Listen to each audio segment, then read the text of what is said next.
किसी के मुस्कुराहटों पे हो निसार, किसी का दर्द मिल सके तो ले उधार, किसी के वास्ते हो तेरे दिल में प्यार, जीना इसी का नाम है। तो जब ये ऑडियो रिकॉर्डिंग की बात आती है, वॉइस रिकॉर्डिंग की बात आती है, लोग कहते हैं क्या डिस्टेंस होना चाहिए आपके माइक्रोफोन और आपके बीच, क्या डिस्टेंस होना चाहिए ना। बहुत सारे लोग हैं जो कहते हैं 6 इंच दूर होना चाहिए, आप ऐसे कर लो उससे आपको पता चलेगा। कुछ लोग कहते हैं आपको 12 इंच दूर होना चाहिए, कुछ लोग कहते हैं आपको 1 फुट दूर रहना चाहिए। एक्चुअल में क्या डिस्टेंस होना चाहिए आपके और माइक्रोफोन के बीच, ये आज हम पता करने वाले हैं।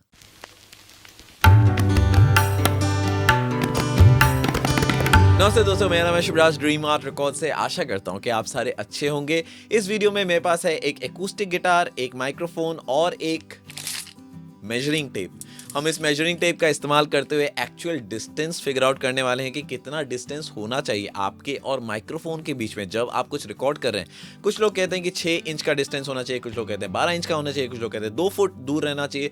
एक्चुअल में आज हम इस मेजरिंग टेप का इस्तेमाल करते हुए फिगर आउट करने वाले हैं कि क्या करेक्ट डिस्टेंस है और सोनिक कैरेक्टर्स कैसे बदलते हैं, साउंड कैसे बदलता है जब आप एक डिस्टेंस से दूसरे डिस्टेंस पे जाते हैं। ओके, तो स्ट्रेट टू द पॉइंट, किस तरीके से मैं इसको मेजर करने वाला हूँ, किस तरीके से हम इसको सुनने वाले हैं। मैं 3 चीजें करूंगा। पहला, मैं एक अपने एकूस्टिक गिटार को रिकॉर्ड करूंगा एक डिस्टेंस से, दोबारा वो चेंज करूंगा, एक दूसरे डिस्टेंस पे जाऊंगा, फिर दूसरे डिस्टेंस पे जाऊंगा। तो ऐसे मैं 4 पोजीशंस करूंगा और इसी तरीके से मैं अपने वोकल्स भी 4 डिस्टेंस पे रिकॉर्ड करूंगा माइक्रोफोन से, और उसके बाद मैं गिटार्स और वोकल्स दोनों साथ में रिकॉर्ड करूंगा कि कैसे साउंड करते हैं। नाउ ये जो माइक्रोफोन है इसका यूज मैं नहीं करने वाला हूँ क्योंकि ये एक पॉडकास्ट माइक्रोफोन है और ये डिजाइन है कि मैं इसके पास रहूं। मैं एक कंडेंसर यूज करने वाला हूं। मैं LCT 440 जो लिविट का माइक्रोफोन है, जो एक यूनिडायरेक्शनल माइक्रोफोन है, उसका इस्तेमाल करते हुए ये पूरे एक्सपेरिमेंट को करने वाला हूं। और इसके अलावा जो आपको ऑडियो सुनाई देगा, जो आपको आउटपुट सुनाई देगा, मैं उसका भी लेवल एडजस्ट कर लूंगा ताकि हमारे सेम वॉल्यूम पे रहे। एटलीस्ट सारे क्लिप्स जो हैं, सारे अलग अलग डिस्टेंस पे जो मैं जा रहा हूँ, जाहिर सी बात है कि जितना पीछे जाऊंगा मैं उतना साउंड मेरा कम हो जाएगा, लेकिन मैं उसको नॉर्मलाइज करके आपको सुनाऊंगा। मैं सेम लेवल पे उसको करके सुनाऊंगा। कंप्रेसर्स का यूज नहीं करूंगा, मैं गेन को यूज करते हुए सेम लेवल पे, क्लोज लेवल पे लेके आके सुनाऊंगा ताकि आप भटक ना जाए लाउडनेस के चक्कर में। तो बिना टाइम वेस्ट किए चलिए हम अपने एक्सपेरिमेंट शुरू करते हैं। ओके, तो मैं अभी ऑलमोस्ट 6 इंचेस दूर हूँ माइक्रोफोन से। गिटार को सुनते हैं कैसा साउंड करता है।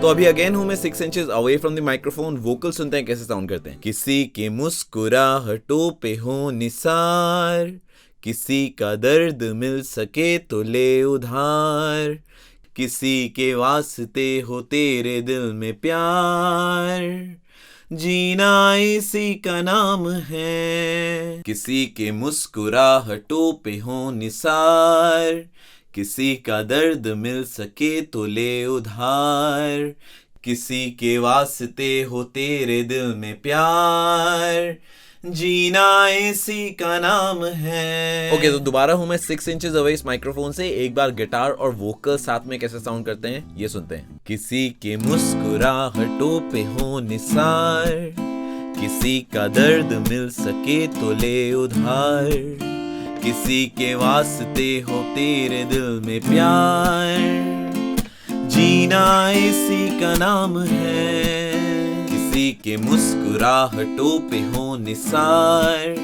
किसी का दर्द मिल सके तो ले उधार, किसी के वास्ते हो तेरे दिल में प्यार, जीना इसी का नाम है। ओके, तो आपने चारों डिस्टेंस में सारी चीजें सुन ली है। मेरा ऑब्जर्वेशन क्या है, मुझे क्या सुनाई दिया इसके बाद, ये एक्सपेरिमेंट करने के बाद मुझे क्या समझ आया। इससे पहले कि मैं कुछ भी बताऊं, मैं आपको बताना चाहता हूं मेरा जो बेसिकली फेवरेट था इनमें से सोनिकली जो मुझे सबसे अच्छा लगा वो है जब मैं 1 फुट ऑलमोस्ट दूर था माइक्रोफोन से। किसी के मुस्कुराहटों पे हो निसार, किसी का दर्द मिल सके तो ले उधार, बिल्कुल करीब वाला मुझे पसंद नहीं हुआ, मैं थोड़ा सा डिस्टेंस पे जब था तो मेरा पर्सनल फेवरेट वो था। इसके अलावा जो मैंने ऑब्जर्वेशंस की है वो ये है कि जितना दूर आप माइक्रोफोन से जाते हैं उतना आपका रूम इन्वॉल्व होता है। मान लीजिए मेरा ये कमरा ट्रीटेड नहीं है, मान लीजिए मेरे इस कमरे में काफ़ी ज़्यादा एको है और रिवर्ब है, तो जितना दूर आप माइक से जाएंगे उतना ज़्यादा एको आपको सुनाई देगा, उतना ज़्यादा रिवर्ब आपको सुनाई देगा, उतना ज़्यादा रूम इन्वॉल्वमेंट होगा। तो इसीलिए शायद लोग कहते हैं कि आपको क्लोज माइकिंग करनी चाहिए अगर आप रूम को अवॉइड करना चाहते हैं तो। नाउ पॉइंट नंबर 2 जो ऑब्जर्वेशन मैंने की है वो ये है कि जब आप माइक के बहुत करीब होते हैं तो चीज़ें काफ़ी श्रिल सुनाई देती है, श्रिल शार्प सुनाई देती है। जो गिटार्स है वो काफ़ी ज़्यादा मुझे शार्प सुनाई दे रही थी कंपेयर टू जब मैं पीछे जा रहा था। जितने पीछे मैं जाने लगा उतनी चीज़ें ब्लंट होने लगी, उतनी चीज़ें राउंडेड होने लगी। ये आप अपने एडवांटेज में भी यूज़ कर सकते हैं और अगर आप इसको तरीके से यूज़ ना करें तो ये आपके लिए डिसएडवांटेज भी हो सकता है। तीसरा ऑब्जर्वेशन जो मैंने ऑब्जर्व किया वो ये है कि जितना आप रूम के पीछे जाएंगे, जितना आप माइक से दूर जाएंगे, आपका जो टोन है, जो ओवरऑल साउंड का टोन है वो डल होते जाता है। एक चीज़ है शार्प, एक चीज़ है ब्राइट। आपके वोकल्स जितना आप करीब होंगे उतना ज़्यादा ब्राइट साउंड करेगा, जितने आप पीछे होंगे उतना डल साउंड करेगा। ये आप काफ़ी ज़्यादा एडवांटेज पे यूज़ कर सकते हैं और पर्सनली मैंने भी इसको काफ़ी टाइम यूज़ किया है।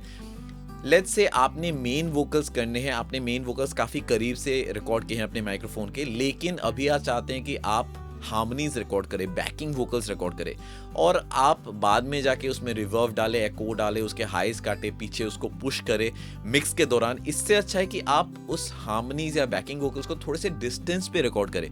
इससे क्या होगा कि आप रिकॉर्डिंग के दौरान ही अपने साउंड्स को उनकी जगह पे बिठा रहे होंगे। आप बैकिंग वोकल्स को आगे नहीं आने देंगे, आप बैकिंग वोकल्स को पीछे रखेंगे जैसा उनका होना चाहिए। नाउ चौथा और फाइनल पॉइंट जो है वो ये है कि जो साउंड्स बहुत क्लोज हैं वो काफ़ी अननेचुरल हैं। जी हाँ, करेक्ट सुना आपने। शायद आपका टेस्ट ऐसा है कि आप काफ़ी इंटीमेट साउंड सुनने के आदी हैं, आपको बहुत पसंद है कि आप क्लोज रिकॉर्डिंग सुने, लेकिन नेचुरल अगर हम बात करें तो ये नेचुरल साउंड नहीं है। इंस्ट्रूमेंट पे हम कान लगा के साउंड्स नहीं सुनते। कोई गिटार बजाते तो हम एग्जैक्टली गिटार के होल पे, साउंड होल पे जाके अपने कान नहीं लगाते हैं। कहने का अर्थ ये है कि जितना आप माइक्रोफोन के करीब जाएंगे उतना अननेचुरल आपका साउंड करेगा। अगर आप थोड़ा सा डिस्टेंस मेंटेन करेंगे तो वो मोर प्लीजेंट है। अगर आपका कमरा बहुत बड़ा है तो उसमें वो डिफरेंट साउंड करेगा देन इन माई रूम, क्योंकि मेरा रूम इतना बड़ा नहीं है। देन आपको ये बात समझना है कि you need to reach that sweet spot जहाँ पे आप बिल्कुल माइक्रोफोन के अंदर नहीं घुस रहे हैं और आप बिल्कुल दूर भी नहीं है कि आपको सारी चीज़ें ब्लंट और धुंधली सुनाई दे रही है। आपको उस थिन लाइन पे होना पड़ेगा जहाँ पे आपकी रिकॉर्डिंग्स प्लीजेंट साउंड करेगी, जहाँ पे आपकी रिकॉर्डिंग्स करेक्ट साउंड करेगी। और जैसे हम सब लोगों को पता है कि जितनी अच्छी आपकी रिकॉर्डिंग्स होती हैं उतनी अच्छे आपके मिक्सेस होते हैं, जितने अच्छे आपके मिक्सेस होते हैं उतने ही अच्छे आपके मास्टर्स होते हैं। होपफुली आपको इस वीडियो से कुछ सीखने को मिला। अगर आपको ये वीडियो पसंद आए प्लीज़ जाए मेरे चैनल को सब्सक्राइब करें, उस बेल के आइकन को दबाना मत भूलिएगा। मैं मिलता हूँ आपको अगले वीडियो में, तब तक के लिए टेक केयर, साइन ऑफ।